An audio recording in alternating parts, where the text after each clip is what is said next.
नमस्कार, स्वागत है झारखंड की फटाफट ताजा बड़ी खबरों में। इस वीडियो में देखेंगे झारखंड की तमाम बड़ी अपडेट, काम की खबरें। आगे बढ़ने से पहले एक छोटी सी रिक्वेस्ट, अगर आपने अभी तक इस चैनल को सब्सक्राइब नहीं किया है तो चैनल को सब्सक्राइब कर वीडियो को लाइक कर दीजिए।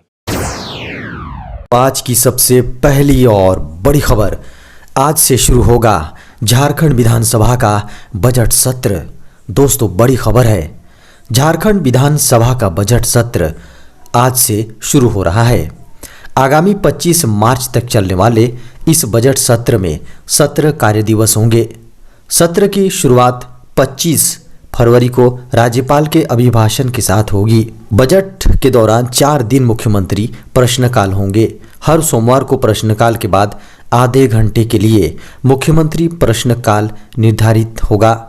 इस दौरान विधायक सरकार के नीतिगत मामलों पर सीधे मुख्यमंत्री से सवाल कर पाएंगे। दोस्तों, बड़ी खबर है, बिहार की तर्ज पर होंगे झारखंड में पंचायत चुनाव। दोस्तों, बड़ी खबर है, बिहार की तर्ज पर झारखंड में पंचायत चुनाव के दौरान मतगणना कराने पर विचार किया जा रहा है। ऐसा होने पर प्रत्याशियों को लंबे समय तक रिजल्ट्स का इंतजार नहीं करना पड़ेगा। झारखंड में पिछला पंचायत चुनाव 2015 के दिसंबर में हुआ था। इससे पहले दिसंबर 2010 में झारखंड में पहली बार पंचायत चुनाव हुआ। दोनों बार पंचायत चुनाव का दौर काफ़ी लंबा चला। कई जिलों में मतदान और मतगणना के बीच समय का फासला 1 महीने से अधिक रहा। बता दें कि चुनाव कार्यक्रम की कभी भी घोषणा राज्य निर्वाचन आयोग कर सकता है। झारखंड की हेमंत सोरेन सरकार पर भी जल्द पंचायत चुनाव कराने का दबाव है। चुनाव न होने की स्थिति में केंद्र सरकार ग्रामीण विकास की राशि रोक सकती है। दोस्तों, बड़ी खबर है, झारखंड में रफ्तार हुई पुरानी पेंशन योजना लागू करने की मांग।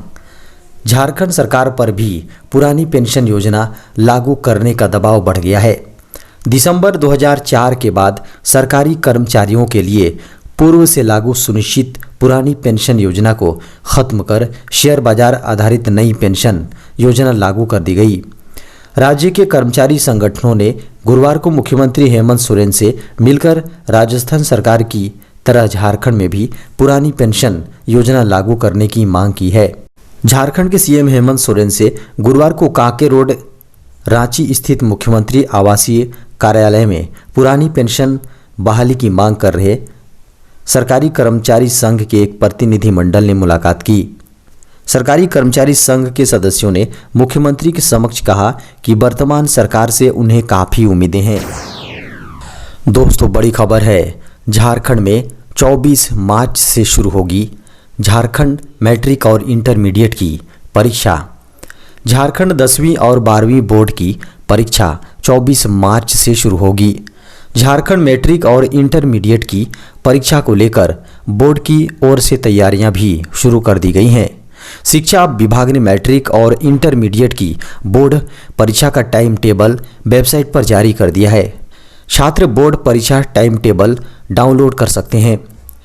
झारखंड में मैट्रिक और इंटर की परीक्षाएं 24 मार्च से शुरू होंगी।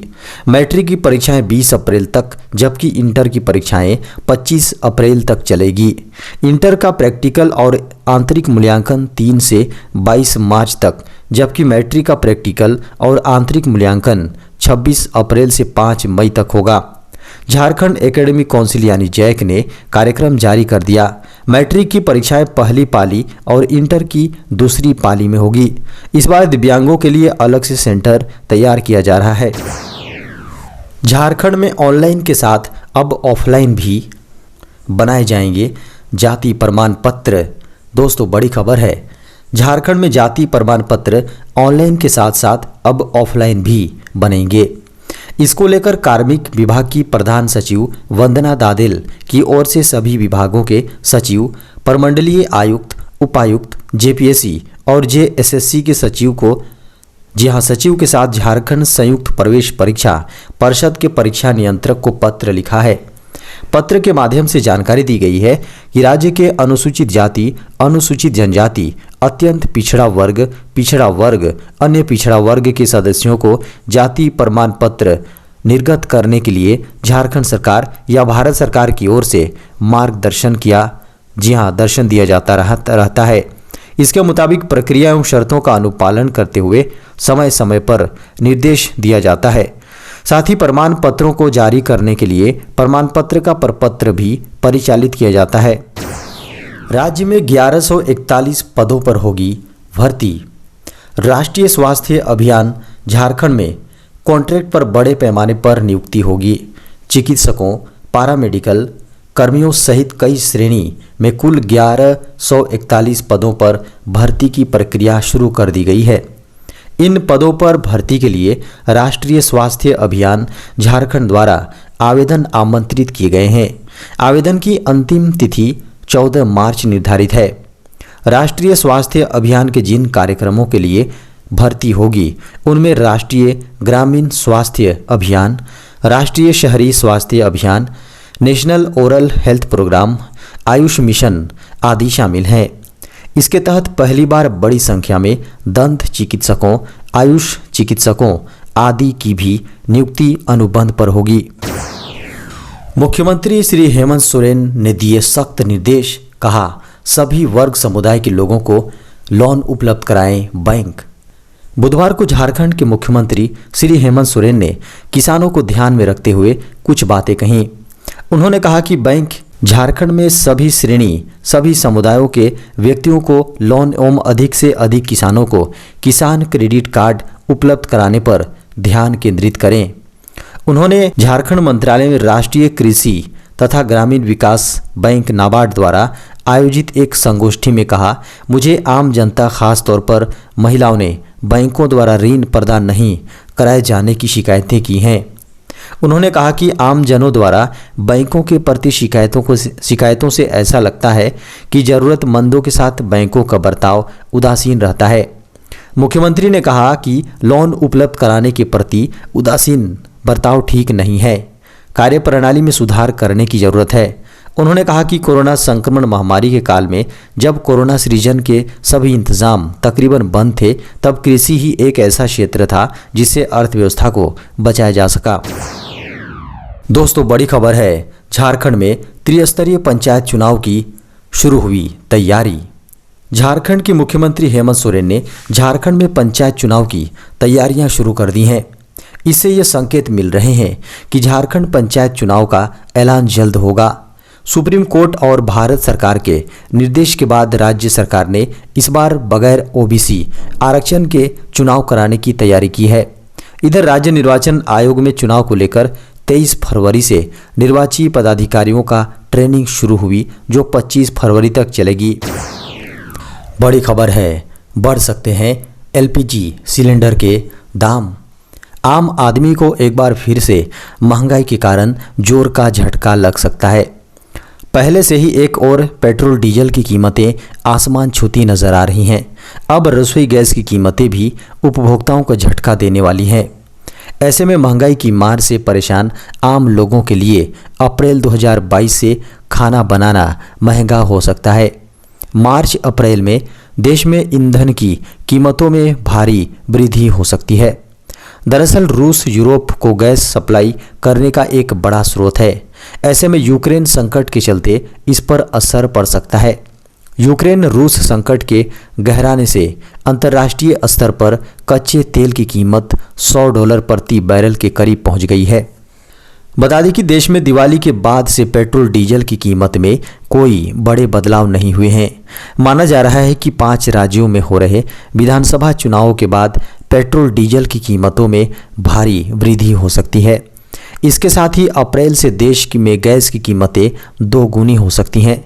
दुनिया भर में गैस की भारी किल्लत हो गई है, जिसका असर अप्रैल में भारत में भी देखा जा सकता है, जिससे कीमतें 2 गुनी हो सकती हैं। देश में कोरोना के 24 घंटे में मिले 13,177 नए मामले। देश में पिछले 24 घंटे में कोरोना के 13,177 नए मामले मिले हैं। 29,194 मरीज रिकवर हुए और 296 लोगों की मौत हुई। वहीं सक्रिय मामले यानी इलाज करा रहे मरीजों की संख्या में 16,313 की कमी आई है। इससे एक दिन पहले मंगलवार को 15,102 नए मामले मिले थे और 278 लोगों की मौत हुई थी। फिलहाल देश में कुल 1.4 लाख सक्रिय मामले हैं। हेल्थ मिनिस्ट्री के अनुसार देश में अब तक वैक्सीन के कुल 176.47 करोड़ डोज लगाए जा चुके हैं। वहीं बुधवार को शाम 7 बजे 36 लाख से अधिक डोज लगाए गए। सड़क परिवहन और राजमार्ग मंत्रालय ने दी वाहन चालकों को खुशखबरी। सड़क परिवहन और राजमार्ग मंत्रालय ने जानकारी देते हुए कहा है कि यदि कोई वाहन बनाने वाली कंपनी मोटर वाहनों के निर्माण में नियमों का पालन करने में विफल रहती है और ख़राब वाहन देती है तो ऐसे में 1 साल की जेल और 100 करोड़ रुपए तक का जुर्माना हो सकता है। इस नियम के अनुसार अगर आपको कंपनी की ओर से खराब वाहन सप्लाई किया जाता है तो अब आपको परेशान होने की आवश्यकता नहीं है। ऐसा करने पर अब उसे बड़ा नुकसान झेलना पड़ सकता है। सरकार के इस तरह के सख्त नियमों के कारण वाहन कंपनियां इस डर से बड़ी सावधानी से काम कर रही हैं, जिससे ग्राहकों को लाभ मिल रहा है। सड़क परिवहन और राजमार्ग मंत्रालय ने हाल ही में सीएनजी किट को लेकर नई अधिसूचना जारी की थी। इसका असर कई लोगों पर होने वाला है। दरअसल आप जल्द ही BS6 पेट्रोल गाड़ियों को सीएनजी किट के साथ सड़कों पर चला